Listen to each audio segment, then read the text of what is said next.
Els companys aplaudixen Leonardo Ramon i fan molt bé perquè efectivament és un president no electe el que està tancant la radiotelevisió valenciana. Exactament.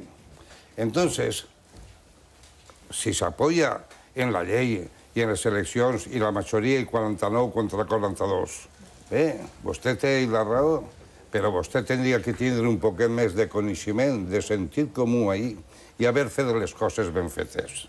Vostè ha demostrat una incapacitat política increïble, increïble, la burrera que vostè té. I clar, a mi me fa pensar que una persona que arriba a un puesto que a lo millor n'hi ha lleis per ahí que diuen de capacitats i coses d'estes, no van anomenar, i vostè en un moment donat agarra i vol tancar televisió per marcar-se un tanto cara a Madrid, cara a la seva projecció personal política. No s'olvide, don Alberto Fabra, que Roma no paga traïdores. I vostè així ha sigut un traïdor al poble valencià. Però un traïdor...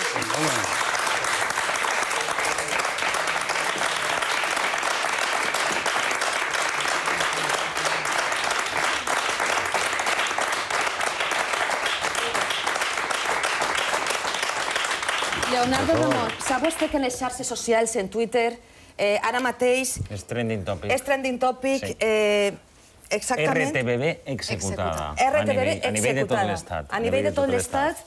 Les xarxes socials, que no sé si vostè les controla, però Twitter té una força brutal ara mateix i RTBB executada és el trending topic, és a dir, és el que més s'ha anomenat a nivell estatal.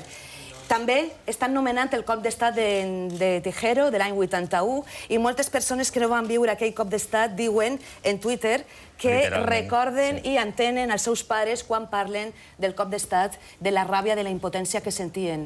Perquè hi ha moltes similituds. Bé, jo l'únic que voldria ara és ser constructiu, no destructiu. I com es pot fer ser constructiu en aquests moments? Doncs molt bé, donar-li un consell a don Alberto Fabra. Que agarre la maleta i se'n vaig a Castelló. La primera. La primera. I si els seus companys del Partit Popular no se donen compte del mal que està fent a la seva opció política legítima, així no parla ningú, perquè jo avui en dia no estic en cap partit polític perquè en un moment donat tenia una inscripció en Unió Valenciana i avui no tinc cap. La Unió Valenciana no existeix, però bueno, ja no passa res. Soc un ciutadà normal, jubilat, i l'única il·lusió meva són els meus 3 netets. Però, si el Partit Popular avui en dia no se dona compte de la gravetat d'aquest assumpte, que s'olvide de tornar a governar en aquesta terra i en aquests ajuntaments que tenen, que alguns però que van a perdre. I no tenen que tindre por ni a bipartidos, ni a tripartitos, ni a quadripartitos. La democràcia és la democràcia. I a lluitar, i a fer-ho ben fet. I vostè, don Alberto Fabra, que té un equip, s'ha fet un equip, que potser tècnicament hi ha persones molt valioses, no ho negué, que en principis econòmics vostè està fent-ho i té idees, bueno, no li ho negué, però políticament serà a la izquierda. I pregunti a algun conseller que té vostè ahir l'aire que alguno d'aixòs té algun pecaet en esta casa. Ha sigut vostè molt clar i li ho agraïm molt. Leonardo Ramon, benvingut a la casa que vostè va veure néixer i que probablement veurà com va morir en els pròxims minuts, però no per a sempre, no per a sempre. I en aquesta taula avui també esta nit volem donar la benvinguda a Esther López. Hola, molt bona nit, Esther. Hola, molt bona nit, per dir alguna cosa. Exacte, per dir alguna cosa. Ella és diputada per Esquerra Unida. Abans el senyor Leonardo Ramon li ha volgut donar un recaet al senyor Fabra. La situació és molt confusa. Què n'han de dir des d'Esquerra Unida, en aquest cas? Bé, doncs jo crec que el que cal avui és que vos diga que esteu donant una lliçó de professionalitat i de dignitat, que esteu fent algo molt important no només per a la vostra professió i per a la defensa d'aquest servei públic, sinó també per a la història del País Valencià.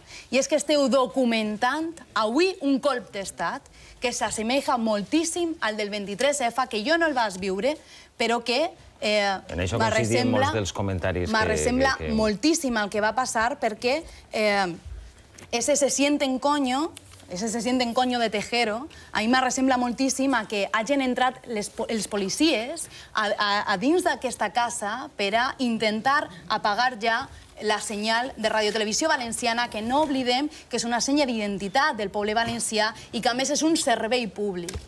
I des de tota aquesta confusió, des d'Esquerra Unida, d'alguna manera podríem donar alguna pauta del que pot passar a partir d'ara. Realment no sabem si tancarem a les 3, a les 4, a les 5 o a les 6. Disculpa, Joan, vaig afegir una dada important que em comuniquen els companys. El diari ABC acaba d'informar que a les 3 de la matinada s'apagarà el senyal.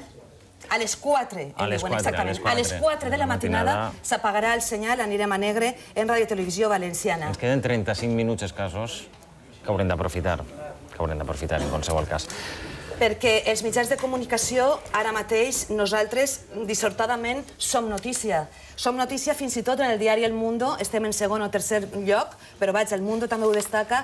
El País en portada. El País és portada total. El govern valencià inicia el tall de les emissions de Canal 9 i també el Consell recorre als 3 liquidadors del antic canal i la foto amb l'entrada dels treballadors custodiada per la policia. Que hem de recordar que en primera instància molts treballadors han volgut acostar-se a la porta i han tingut ferrat totalment la porta, no han tingut accés i a continuació...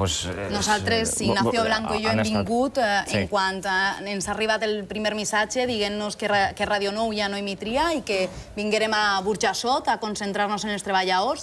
Hem vingut a la porta, feia moltíssim fred i n'hi havia moltíssims treballadors que no els deixaven entrar i, a més, nosaltres ens hem identificat com a diputats, no més ni menys que els treballadors, sinó com a ciutadans que volíem entrar per a entrar a ser entrevistats, etc. És l'excusa que hem donat.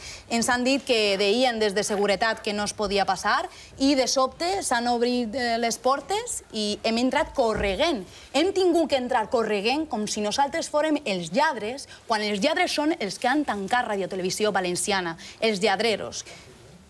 Esther, Joan i jo estàvem ahí. Estàvem amb els nostres companys fora, estàvem darrere de la reixa i feia un fred que pelava, 2 graus de temperatura ja a l'exterior dels nostres estudis i fins i tot les dones de la neteja, el personal de neteja d'esta casa ha tingut el detall de portar cafè als companys que s'estan congelant i a molts ciutadans que s'estan congregant al voltant de la nostra casa, de la ràdio i de la televisió. S'ha obert la porta per error i en aquest moment, quan s'obre la porta... Hem aprofitat. Hem corre. S'ha d'esperar. Hem entrat corre. Hem aprofitat per entrar tots. Ha d'obrir-se del tot per a poder-se tancar del tot i hem aprofitat un grup de treballadors per a poder accedir al centre de producció de programes de Burjassot. Si no m'equivoque, i m'informen bé els companys que estan en el control d'este programa, crec que tenim possibilitat de connectar en directe, de forma telefònica, amb els nostres companys de Castelló i d'Alacant per a que ens donen l'última hora del que està passant, en un cas a la delegació de Castelló i en un altre cas al centre de producció de programes d'Alacant. Crec que, si no m'equivoque, tenim per telèfon el nostre company Ramon Enric Cànovas des d'Alacant. Bona nit, Ramon Enric. Bona nit, Joan, bona nit, Amàlia, i també volia enviar-li una salutació especial a Leonardo Ramon i a Esther López Barceló per la defensa i per el suport que ens han donat des de sempre. Així estem a les portes. Ja he comentat abans en l'anterior intervenció que no ens han deixat entrar ja. A partir de les 2 i alguna cosa ja no ens han deixat entrar a la que ha sigut la nostra casa.